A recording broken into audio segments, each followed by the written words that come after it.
दुनिया में हजारों प्रेम कहानियां लिखी गई हैं, लेकिन एक प्रेम ऐसा भी है जो न कभी लिखा गया, न कभी परिभाषित किया गया, फिर भी सबसे गहरा और सबसे पवित्र माना गया।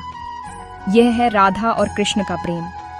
वृंदावन की शांत हवा में, जहां यमुना की लहरें धीरे से किनारा छूती थीं, राधा और कृष्ण बिना कुछ कहे एक दूसरे को समझ लेते थे।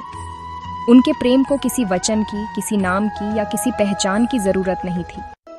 कृष्ण की बांसुरी की धुनें राधा के हृदय की भाषा थीं और राधा की उपस्थिति कृष्ण के जीवन का सबसे मधुर अध्याय।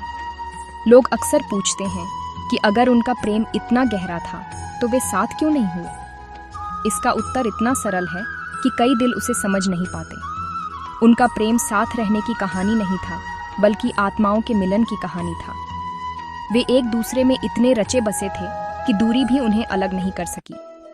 कृष्ण ने द्वारका में राज्य संभाला, कर्तव्य निभाए, पर उनके मन का एक कोना हमेशा वृंदावन की ओर ठहरा रहा, जहां राधा थी।